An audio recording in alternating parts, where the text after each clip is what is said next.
Hello friends, ഞാൻ വിനോദ് പോളച്ചിറ. പുതിയൊരു വീഡിയോയിലേക്ക് സ്വാഗതം. നിരവധി ശീലങ്ങൾ ഇന്ന് മനുഷ്യ സഹജമാണ്. ചിന്തയിലും പ്രവൃത്തിയിലും മോശം ശീലങ്ങൾ വെച്ച് പുലർത്തുന്നവരെ മോശക്കാരായും നല്ല ശീലങ്ങൾ വെച്ച് പുലർത്തുന്നതിന് നല്ലവരായുമാണ് ഇന്ന് സമൂഹം വിലയിരുത്തുന്നത്. സ്വന്തം ശീലങ്ങളെ പരിവർത്തിപ്പിക്കുന്നത് ഒരു മോശം മനുഷ്യൻ നല്ലവനാകുന്നത് ആയാണ് കണക്കാക്കപ്പെടുന്നത്. അങ്ങനെയാകുമ്പോൾ അവൻ നിയമം ലംഘിക്കുകയല്ല, നിയമം മാറ്റുകയുമല്ല, അതുമായി പൊരുത്തപ്പെട്ട് ജീവിക്കുകയാണ് ചെയ്യുക.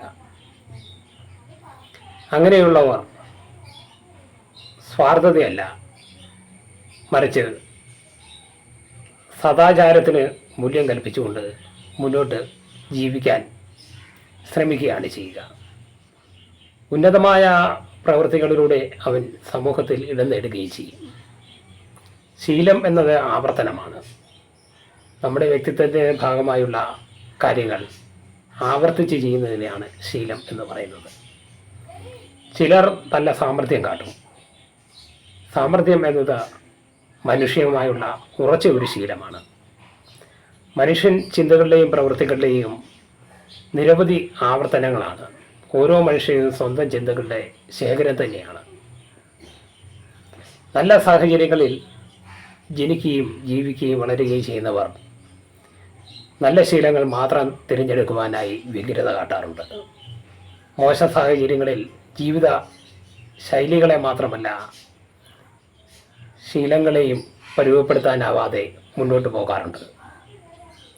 ചില സമ്പന്നരുടെ മക്കളെ നല്ലത് പരിശീലിപ്പിക്കുന്നത് അവർ തന്നെ സ്വാതന്ത്ര്യമില്ലായ്മയായി കാണാറുണ്ട്. പക്ഷേ അത് വെറുതെയാണ്. നല്ലത് പരിശീലിപ്പിക്കലും മറ്റു കാര്യങ്ങളും നടക്കുന്നത് കുട്ടികളുടെ ആയിരിക്കുമ്പോഴുള്ള ആ സാഹചര്യങ്ങളിലായതിനാൽ അവർക്ക് അനുഭവപ്പെടുന്ന ഒരു പിരിമുറുക്കമാണത്. മുതിർന്നവർക്ക് കുട്ടികളുണ്ടാകുന്ന അമിതമായ ആകാംക്ഷ ആ സമയത്താണല്ലോ. ഒറ്റവാക്കിൽ പറഞ്ഞാൽ മനുഷ്യന് സ്വയം കയ്യിലെടുക്കുവാനും സ്വന്തമായി പരിഷ്കരിക്കുവാനും സാധിക്കുന്ന ഒന്നാണ് അവരവരുടെ ശീലങ്ങൾ. നല്ലത് ശീലിക്കുവാനും മോശം കാര്യങ്ങളെ ഒഴിവാക്കുവാനും ഒരു പരിശീലനത്തിൻ്റെ ആവശ്യമൊന്നുമില്ല. സാമാന്യ ബുദ്ധിയും വിവേകവും മാത്രം മതി.